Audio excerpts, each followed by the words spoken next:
ତ ସବୁ ଲୋକ ଜାଣିଥିବ ଲେ ଅଫ୍ ହେଉଛି। ତ ଓରାକେଲ୍ 30,000 ଏମ୍ପ୍ଲୟି ଲେ ଅଫ୍ କରିଛି 12,000 ଇଣ୍ଡିଆରୁ। ତ ଇଣ୍ଡିଆରୁ 12,000 ଏମ୍ପ୍ଲୟି ଲେ ଅଫ୍ ଯେଉଁ ହୋଇଛନ୍ତି ଟୋଟାଲ୍ ଗ୍ଲୋବାଲି ସେ ଟୋଟାଲ୍ 30,000 ଏମ୍ପ୍ଲୟି ଲେ ଅଫ୍ କରିଛି। ତ 12,000 ଯେଉଁଟା ଇମ୍ପାକ୍ଟ ହେଇଛି 12,000 ଇଣ୍ଡିଆରୁ ଅଛନ୍ତି। ତ ବେସିକାଲି 124 ବିଲିୟନ୍ ଖର୍ଚ୍ଚ ହେଇଛି, ତାଙ୍କର ଖର୍ଚ୍ଚ କରୁଛନ୍ତି, ସେଥିପାଇଁ ଏ ଲେ ଅଫ୍ କରିଛି। ତ ଯେଉଁ 30,000 ଲୋକଙ୍କୁ ସିଏ ଫାୟାର କରିଛନ୍ତି ତ ତାଙ୍କ ପଇସାରେ ଏଆଇ ଡାଟା ସେଣ୍ଟର ବନେଇବ ଓରାକେଲ୍। ତ ଚିନ୍ତା କର ଏଆଇ ଡାଟା ସେଣ୍ଟରରେ କେତେ ପଇସା ଖର୍ଚ୍ଚ ହେବ। ଯଦି ବି ମ୍ୟାକ୍ସିମମ୍ ଆଗକୁ ଆହୁରି ବି ପଇସା ତାଙ୍କର ବଜେଟ୍ ଦରକାର ହେଲା କି 124 ବିଲିୟନ୍ ଉପରେ ଆହୁରି ଖର୍ଚ୍ଚ ହେଲା ତ ଆଉ ବି ଫାୟାର ହେଇପାରେ। ଏଇଟା ହେଉଛି ଫାର୍ଷ୍ଟ ଫେଜ୍ର ଫାୟାରିଂ। ତାପରେ ଆହୁରି ବି ଫାୟାରିଂ ଅଛି। ଏଇଟା କମ୍ପାନୀ ବି ଡିକ୍ଲେୟାର କରିଛି କି ଏଇଟା ତାଙ୍କର first phase firing. Second phase third phase ଯଦି ବି ହେଇପାରେ ତ ବହୁତ ପିଲାଙ୍କୁ ଫାୟାର କରିବେ ସେମାନେ। ତ ବହୁତ ପିଲା ଇମ୍ପାକ୍ଟ ହେଇଛନ୍ତି। ମୋର ଗୋଟେ ସାଙ୍ଗ ବି ଓରାକେଲ୍ରେ ଅଛି, ମୁଁ ତା ସହିତ କଥା ହେଉଥିଲି। ତ ତାଙ୍କ ଟିମ୍ରେ ଗୋଟେ 10 ବର୍ଷ ପ୍ଲସ୍ ଜଣଙ୍କୁ ଫାୟାର କରିଛନ୍ତି। ତ ସିଏ ବି ସିନିୟର ପୋଜିସନ୍ରେ ଥିଲେ। ପ୍ୟାକେଜ୍ ଦେଖିବାକୁ ଗଲେ ଏତେ ବି ପ୍ୟାକେଜ୍ ନଥିଲା ତାଙ୍କର, ନର୍ମାଲ୍ ପ୍ୟାକେଜ୍ ଥିଲା ଆଜ୍ ପର୍ 10 ଇୟର୍ ଏକ୍ସପିରିଏନ୍ସ, କିନ୍ତୁ ତାଙ୍କୁ ଫାୟାରିଂ କରିଛନ୍ତି। ତ ତାଙ୍କ ଟିମ୍ରେ ଆହୁରି ବି ଇମ୍ପାକ୍ଟ ହେଇପାରେ, କିନ୍ତୁ ଏବେ ଜଣାପଡ଼ୁନି। ମାନେ ମୁଁ ଏଇଟା ବାଙ୍ଗାଲୋର ଅଫିସର କଥା କହୁଛି, ମୋ ସାଙ୍ଗ ଯେଉଁ ବାଙ୍ଗାଲୋର ଅଫିସରେ ଅଛି। କିନ୍ତୁ ଜିନିଷ କ'ଣ, ଏବେ ଯେଉଁ ଫାୟାରିଂ ହେଉଛି ତ ଓରାକେଲ୍ ଯେଉଁ 30,000 କଲା, ଏବେ ମ୍ୟାକ୍ସିମମ୍ କମ୍ପାନୀ ଫାୟାରିଂ ଆହୁରି କରିବ। କାହିଁକିନା ଓରାକେଲ୍ କଲା, ଓରାକେଲ୍କୁ ଦେଖିକିରି ଆହୁରି ବି ସମସ୍ତେ କ୍ଲଡ୍ ଆସିଲାଣି, ଆଣ୍ଟିଗ୍ରାଭିଟି ଆସିଲାଣି। ଆଣ୍ଟିଗ୍ରାଭିଟି କ୍ଲଡ୍ ଯେଉଁମାନେ କମ୍ପାନୀ ୟୁଜ୍ କରୁଛି ତ ସେମାନେ ବି କମ୍ପାନୀ ପେ କରୁଛି ଅଧିକ ପଇସା।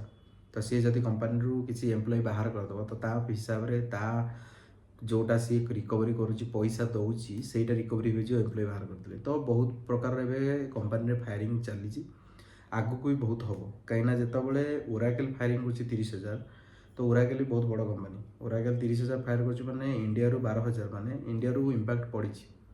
କାହିଁକିନା ଇଣ୍ଡିଆରେ ବି ବହୁତ ଯେଉଁମାନେ ବି କିଏ 10 ବର୍ଷ 15 ବର୍ଷ 12 ବର୍ଷ ଆର୍କିଟେକ୍ଟ ଲେବୁଲ୍ରେ ବି ଫାୟାରିଂ ହେଇଛି। ନର୍ମାଲ୍ ଲେବୁଲ୍ରେ ବି 10 ବର୍ଷ 8 ବର୍ଷ ଲୋକଙ୍କୁ ବି ଫାୟାର କରିଛି। ପ୍ୟାକେଜ୍ ଯେତେ ଅଧିକ ବି ସେମାନେ ଫାୟାରିଂ ହେଇଛନ୍ତି। ନର୍ମାଲ୍ ପ୍ୟାକେଜ୍ ବାଲା 8-10 ବର୍ଷ ଏକ୍ସପିରିଏନ୍ସର ଯେଉଁ ପ୍ୟାକେଜ୍ ବି ଯେତିକି ନର୍ମାଲ୍ ପାଇବା କଥା ସେମାନେ ବି ପାଉଛନ୍ତି, ସେମାନେ ବି ଫାୟାର ହେଇଛନ୍ତି। ତ ବର୍ତ୍ତମାନ ଏଆଇ ଡାଟା ସେଣ୍ଟର ଯେଉଁ ବନାଉଛି ତ ତା ପାଇଁ 124 ବିଲିୟନ୍ଟା ଏତିକି ହିଁ ଏବେ ଗୋଟେ ନ୍ୟୁଜ୍ ଆସିଛି କି ଏତିକି ପଇସା ସେମାନେ ଖର୍ଚ୍ଚ କରୁଛନ୍ତି। କିନ୍ତୁ ଏଆଇ ଡାଟା ସେଣ୍ଟର ଯେଉଁଟା କମ୍ପାନୀ ଷ୍ଟାଟସ୍ ଦେଇଛି, ଅପଡେଟ୍ କରିଛି କି ଆମେ ଏଆଇ ଡାଟା ସେଣ୍ଟର ବନାଉଛୁ ଓପନ୍ ଏଆଇ। କିନ୍ତୁ ଜିନିଷ କ'ଣ, ଏବେ ସେମାନେ କ୍ଲାଉଡ଼୍ରେ ଖର୍ଚ୍ଚ କରିବେ, ସେମାନେ ଏଆଇ ପାଇଁ ଖର୍ଚ୍ଚ କରିବେ, ଇନଭେଷ୍ଟ କରିବେ। ତ ସେଥିପାଇଁ ସେ ଏତେ ପିଲା ବାହାର କରିଛି। ତ 30,000 ଏଇଟା ଛୋଟ ନୁହଁ। 40% ମାନେ ଗୋଟେ ୱାର୍କଫୋର୍ସର 40% ମାନେ ଜାଣିପାରୁଥିବ କେଉଁ ଭଳିଆ ଥିବ। ତାପରେ ରହିଲା ଏବେ ଆହୁରି ବହୁତ କମ୍ପାନୀ ଏ ଯେଉଁ ଫାୟାରିଂ ହେଲା, ଲେ ଅଫ୍ ହେଲା ଓରାକେଲ୍ର, ଏବେ ଆହୁରି ବହୁତ କମ୍ପାନୀ ଲେ ଅଫ୍ କରିବେ। କାରଣ ଏଇଟା ଗୋଟେ ଫାର୍ଷ୍ଟ ଫେଜ୍। ଫାଇନାନ୍ସିଆଲ୍ ଇୟର୍ ସରିଛି। ଫାଇନାନ୍ସିଆଲ୍ ଇୟର୍ରେ ଇଏ ଯେଉଁ 31 କାଲି ରାତିର ଏ ନ୍ୟୁଜ୍, ତ ତାଙ୍କୁ ଶୁଣିବାକୁ ଯେତିକି ମିଳୁଛି ତ ତାଙ୍କୁ 2 ମନ୍ଥର ସେଭରାନ୍ସ ମିଳିଛି। 2 ମନ୍ଥର ଯେଉଁମାନେ ଯେତେ ଦିନ ହେଲା ଗୋଟେ ପିଲା 10 ବର୍ଷ 5 ବର୍ଷ ହେଲା କାମ କରୁଛି ଗୋଟେ କମ୍ପାନୀରେ, ସେ ହିସାବରେ ତାଙ୍କୁ ଗୋଟେ କାଉଣ୍ଟ କରିକି ତାଙ୍କୁ କିଛି ପଇସା ଆମାଉଣ୍ଟ ଦିଆହେଉଛି। ୱିଥ୍ ତାଙ୍କୁ 2 ମନ୍ଥର ସେଭରାନ୍ସ ମିଳୁଛି କି 2 ମନ୍ଥ ଯାଏ ତୁମେ 2 ମନ୍ଥର ସାଲାରୀ ମିଳିବ। ତ ତୁମର ଯାହା ଗ୍ରାଚୁଇଟି ଫ୍ୟାଚୁଇଟି ଯାହା ବି ତୁମର ଥିବ କମ୍ପାନୀ ତୁମକୁ ପେ କରିବ। ତାପରେ ତୁମେ ବାହାରେ ସର୍ଚ୍ଚ କରିବ। ଏମିତି ନୁହଁ ଯେ ଦେଖ ଗୋଟେ ଆର୍କିଟେକ୍ଟ ଲେବୁଲ୍ରେ ଗୋଟେ ଫାୟାରିଂ ହେଉଛି କି ସିନିୟର ଲେବୁଲ୍ରେ ଫାୟାରିଂ ହେଉଛି, ତାକୁ ଜଲ୍ଦି ମିଳିବା ଏତେ ଜବ୍ ମିଳିବା ଏତେ ଜଲ୍ଦି ଗୋଟେ କଥା ନୁହଁ। କାହିଁକିନା ତାକୁ ଜବ୍ ମିଳିବାକୁ ବହୁତ ଟାଇମ୍ ଲାଗିବ। କାହିଁକିନା ଯେହେତୁ ଗୋଟେ 8-10 ବର୍ଷ ଏକ୍ସପିରିଏନ୍ସର ଗୋଟେ ପିଲାକୁ ଫାୟାରିଂ କରୁଛନ୍ତି, ତ ଏତେ ଇଜି କଥା ନୁହଁ ଯେ ସାଙ୍ଗେ ସାଙ୍ଗେ ଫାୟାରିଂ ହେଲା ମାନେ ତୁମକୁ ସାଙ୍ଗେ ସାଙ୍ଗେ ହାୟରିଂ ହେଇଯିବ। ତ ବହୁତ କମ୍ପାନୀ ଫାୟାରିଂ କରୁଛି, ବହୁତ କମ୍ପାନୀ ହାୟରିଂ ବି କରୁଛି। ତ ଯେଉଁ କମ୍ପାନୀରେ ବି ଫାୟାରିଂ ହେଉଛି ସେ କମ୍ପାନୀରେ ହାୟରିଂ ହେଉଛି। କିନ୍ତୁ ଇଏ ଯେଉଁ ରିଜିନ୍ ଦେଇଛନ୍ତି ଆମେ ଏଆଇ ଡାଟା ସେଣ୍ଟରର ସେଇଟା ବିଲ୍ଡ କରିବେ, ତାପରେ ତାଙ୍କର କ୍ଲାଉଡ଼୍ରେ ଇନଭେଷ୍ଟ କରିବେ, ତ ଏଇଟା ପାଇଁ ମୋତେ ଲାଗୁନି ଏବେ ରିସେଣ୍ଟ ସେମାନେ ହାୟରିଂ କରିବେ। ତ ବେଟର୍ ହେବ ତୁମେ ଯେଉଁମାନେ ବି ଲେ ଅଫ୍ରେ ତୁମେ ଆଡ଼୍ ହେଉଛ, ଏ ଲେ ଅଫ୍ ହେଇଯାଉଛି, ତ ଓରି ହୁଅ ନା, ଫ୍ରଷ୍ଟ୍ରେଟ୍ ହୁଅ ନା। ଏଇଟା ଗୋଟେ ପାର୍ଟ। କାହିଁକିନା ଲେ ଅଫ୍ ସବୁ କମ୍ପାନୀ ଏବେ କରୁଛି, ଗୋଟେ ହାଇପ୍ ଚାଲିଛି ଲେ ଅଫ୍। ତ ଏବେ ବହୁତ ପ୍ରକାର ଜିନିଷ ବି ଚାଲିଛି ବର୍ତ୍ତମାନ ମାର୍କେଟରେ। ତ ଏପଟେ ୱାର୍ ଚାଲିଛି, ସେପଟେ କିଛି ବି ଆଇଟି ସେକ୍ଟର ଷ୍ଟେବୁଲ୍ ନାହିଁ। ତ ଯେତେ ହାଇ ପ୍ୟାକେଜ୍ ସେତେ ହାଇ ରିସ୍କ।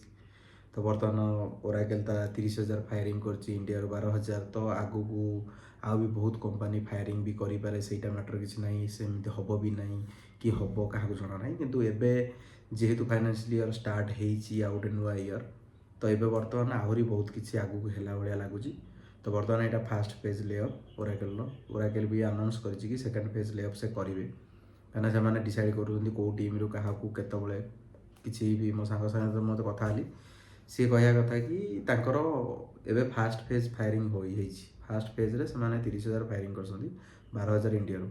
ତ ଯେତେବେଳେ ଆଉ ଗୋଟେ ଫେଜ୍ ଆସିବ, ସେଇଟା କେତେବେଳେ କିଏ ବି ଫାୟାର ହେବ ସେଇଟା କାହାକୁ ଜଣା ନାହିଁ। ତୁମେ ରାତିରେ ଶୋଇଥିବ, ମେଲ୍ ପଳେଇ ଆସିବ କି ଭାଇ ତୁମର ଆଜି ଲାଷ୍ଟ ୱାର୍କିଂ ଡେ, ତୁମ ଲ୍ୟାପଟପ୍ ସବମିଟ୍ କରିବାର ଅଛି, ତୁମକୁ କମ୍ପାନୀର ତୁମର ଯାହା ବି ସେଭରାନ୍ସ ତୁମକୁ ମିଳିଯିବ। ତୁମକୁ 2 ମାସର ସାଲାରୀ ହେଉ, 1 ମନ୍ଥର 15 ଦିନ ଯାହା ବି ତୁମକୁ ସାଲାରୀ ଦେବାର ସେ ଦେଇକିରି ତୁମକୁ ଏକ୍ଜିଟ୍ ସେମାନେ କରିବେ।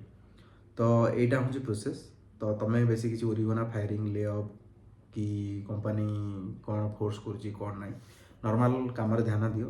ଏବେ ଆଜିକାଲି ଟିକେ ଆଟେଣ୍ଟିଭ୍ ରୁହ, ତ ନର୍ମାଲ୍ ଟିକେ ଆକ୍ଟିଭ୍ ରୁହ କମ୍ପାନୀରେ। ଯେଉଁ ବି ତୁମେ ଯାଉଛ, ଅଫିସ୍ ଯାଉଛ, ଯଦି 5 ଡେ ଅଫିସ୍ ଯାଉଛ କି ୱାର୍କ ଫ୍ରମ୍ କରୁଛ କି ତ ପରମାନେଣ୍ଟ ଅଫିସ୍ ଯାଉନ ୱାର୍କ ଫ୍ରମ୍ କରୁଛ, ତ ଯାହା ବି ତୁମେ ଜବ୍ କରୁଛ ତୁମେ ଟିକେ ଆଟେଣ୍ଟିଭ୍ ରୁହ, ଆକ୍ଟିଭ୍ ରୁହ। ଯେଉଁ ବି କାମ ଆସୁଛି, ଯାହା ବି ଟାସ୍କ ଆସୁଛି, ତାକୁ ଜଲ୍ଦି ସାରିବାକୁ ଟିକେ ଟ୍ରାଏ କର। ବର୍ତ୍ତମାନ ମାର୍କେଟ୍ ଟିକେ ଷ୍ଟେବୁଲ୍ ନାହିଁ, ମାର୍କେଟ୍ ବି କେବେ ଷ୍ଟେବୁଲ୍ ହେବ କିଛି ବି ଜଣା ନାହିଁ। ତ ମାର୍କେଟ୍ରେ ଏବେ ବହୁତ କିଛି ଚାଲିଛି, ବହୁତ କିଛି ଆଗକୁ ବି ହେବ। ତ ବର୍ତ୍ତମାନ ଏଇ ଥିଲା ଭିଡ଼ିଓ। ତ 30,000 ଯେଉଁ ଲେଅଫ୍ ହେଇଛି, ସମସ୍ତେ ବି ଦୁଃଖ ପ୍ରକାଶ କରୁଛନ୍ତି, ସମସ୍ତେ ବି ଏବେ ଟେନସନ୍ରେ ଅଛନ୍ତି। ଆଗକୁ ବି କ'ଣ ହୁଏ, ଆଗକୁ ବି କ'ଣ ହେବ କିଛି କାହାକୁ ଜଣା ନାହିଁ। ବର୍ତ୍ତମାନ ଯେଉଁଟା ଏବେ ନର୍ମାଲ୍ ଅଛି, ଯେଉଁ ପ୍ରୋସେସ୍ ଚାଲିଛି, ପ୍ରୋସେସ୍କୁ ଫଲୋ କର, କାମ ଉପରେ ଧ୍ୟାନ ଦିଅ, କିଛି ଓରି ହୁଅ ନା। ଏତିକି ରହୁଛି। Thank you all.